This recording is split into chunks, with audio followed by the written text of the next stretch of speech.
life satisfaction than men, but at the same time report more daily stress. Yeah, so we're just held to type in women antidepressant use 2024. Well, this was a rather interesting debate between Charlie Kirk and this confused Trump supporter, and I'm only assuming she's a Trump supporter because of the MAGA hat that she's wearing. I mean, it's not like leftists could disguise themselves as Trump supporters, right? Oh yeah, I forgot.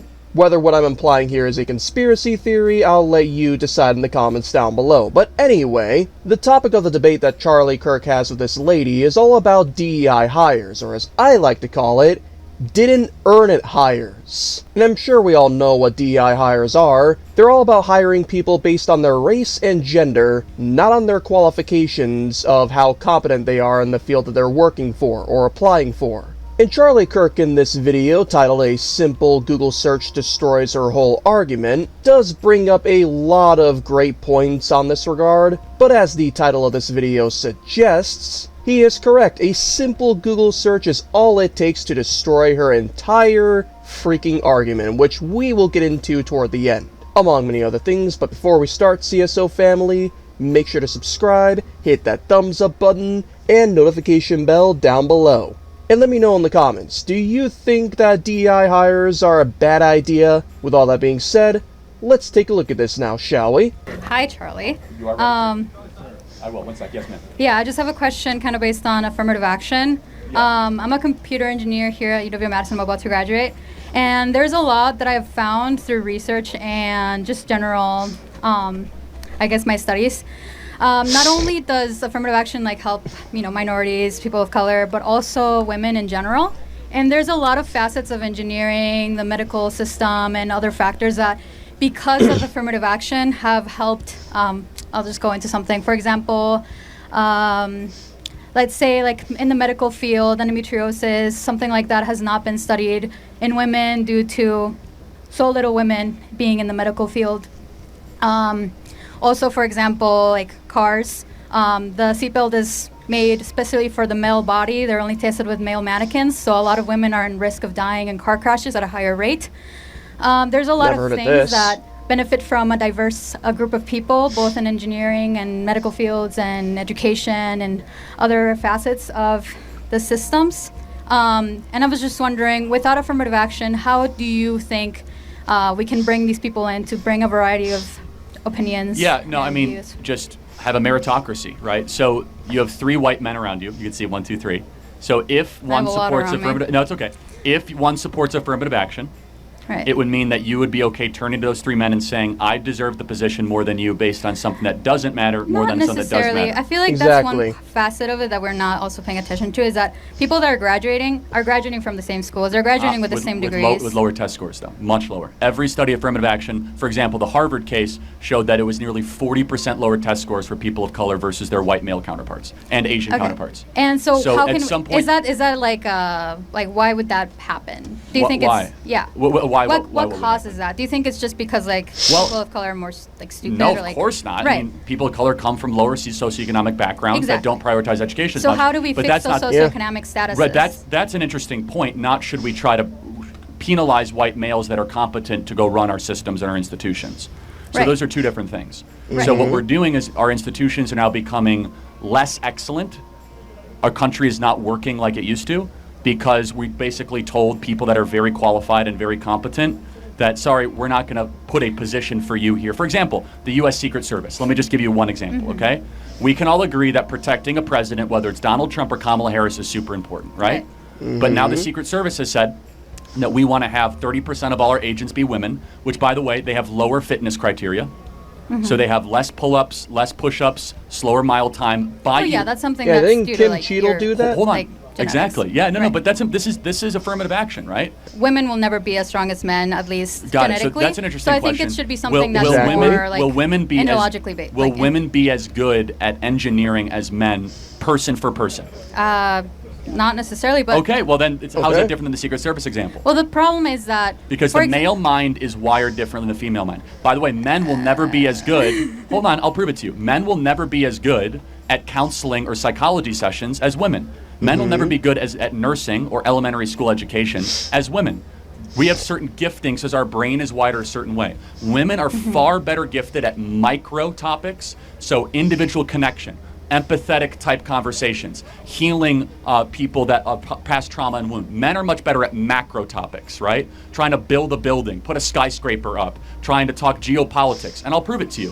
When you go and you see 5 women eating lunch, they're probably talking about micro topics, conversations they had, relationships, friendships. Men, they're talking about politics, sports, or the stock market. That's not necessarily true. Oh, yes. You guys all agree, right? I mean, there's a reason I'm these here. These are bimodal general truths, right? Of course, there's exceptions, but it's not a general truth, though. I feel like women yeah, have the capability of having political conversations. Of course they do, but it's not the general wiring or nature of women. It's not. There's no wiring for your brain to like Donald Trump. Like, that's not a real thing. I feel like. But wait a second. But do you what think does that have that to do men with and women gender? are made different in our brains and our certain things, but not necessarily. It doesn't channel you to be a specific thing. Like what things? Well, like there's specific wirings to produce certain types of hormones, and that's differences that are genetically. So you don't think that men are more likely to like contact sports, more likely to enjoy football, UFC, hunting? I think that's because of a societal norm in general. Over a lot of time. No, come on, you're smarter than that. This is that's something not true. that's Hold on. So why been is around there's for women thousands that play of years. football, so you can't just say of course, that. And there so are that's men an that dress example in of women drag, that but don't those do are that.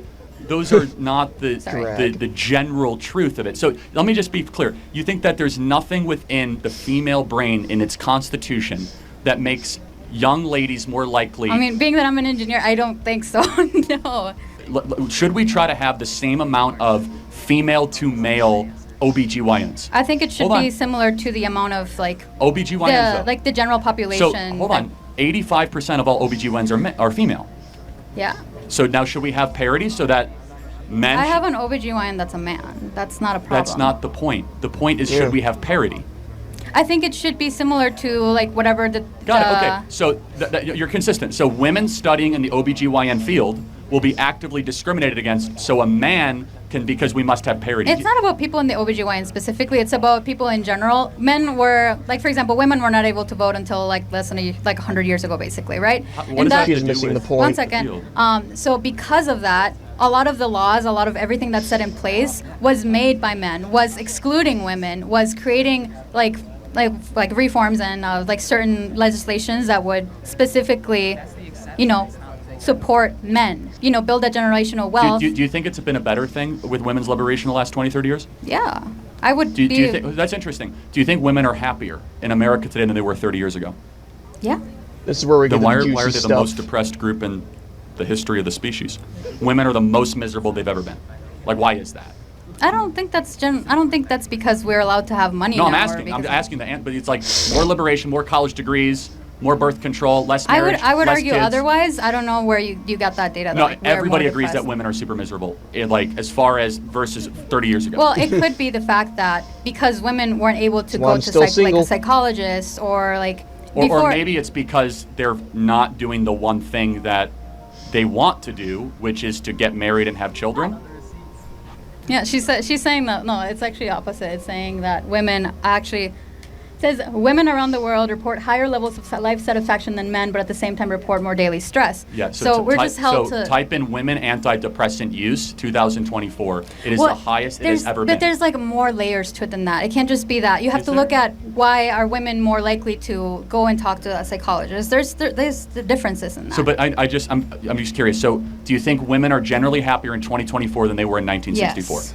Okay, so first off, let's go over her last sham of a claim that women nowadays are a lot happier than they used to be. My goodness, do we have a lot of websites to get through on this one. It's insane how many websites say similar answers. According to APA.org, we see 129.6% here, and below it saying the increase in the trajectory of antidepressant use by teen girls ages 12 to 17 from March 2020 to December 2022, compared with the monthly rate of change from January of 2016 to February of 2020. For females ages 18 to 25, the average monthly rate of change in antidepressant use was 56.5% over the two time periods. And we also have NPWomensHealthcare.com, saying among women, antidepressant use rose from 10.3% among those aged 18 to 39 to 24.3% among women aged 60 and older. NPR.org has similar statistics saying the increase was prominent among young women and girls. The monthly rate increased about 130% faster among 12 to 17-year-old girls and about 57% faster among young women between the ages of 18 and 25.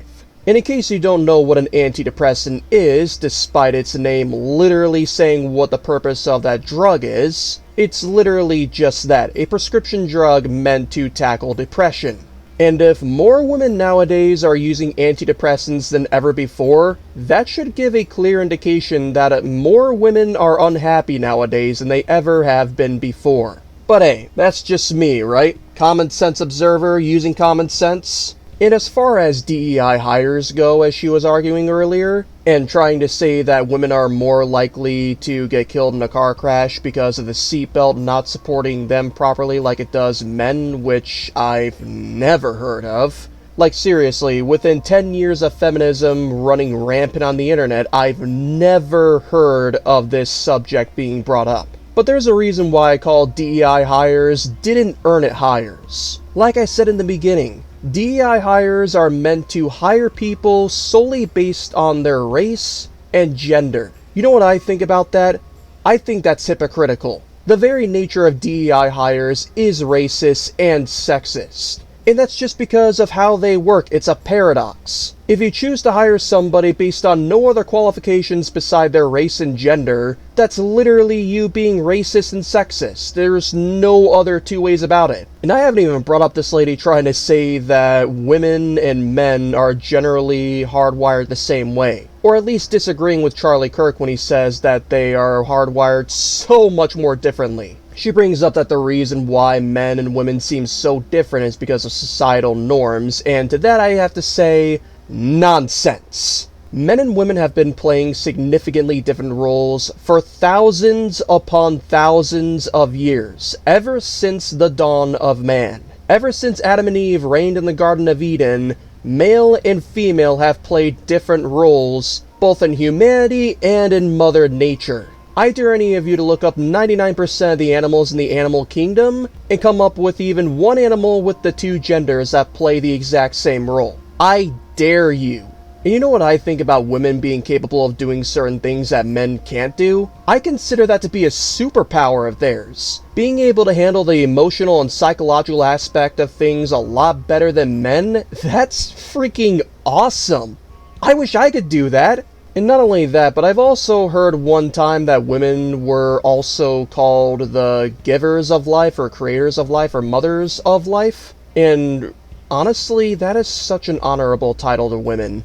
And if nothing else, that's why I love them so very much. But while women do play a significant role in society, they simply can't do all the same things that men can. Physically and emotionally, they're just not built the same way. It's like trying to make a car fly. It doesn't work that well. But at least those are my thoughts on this, and I am definitely curious to know what the rest of you think in the comments down below. If you enjoyed this commentary, don't forget to subscribe, hit that thumbs up button, and the notification bell down below, like I suggested before.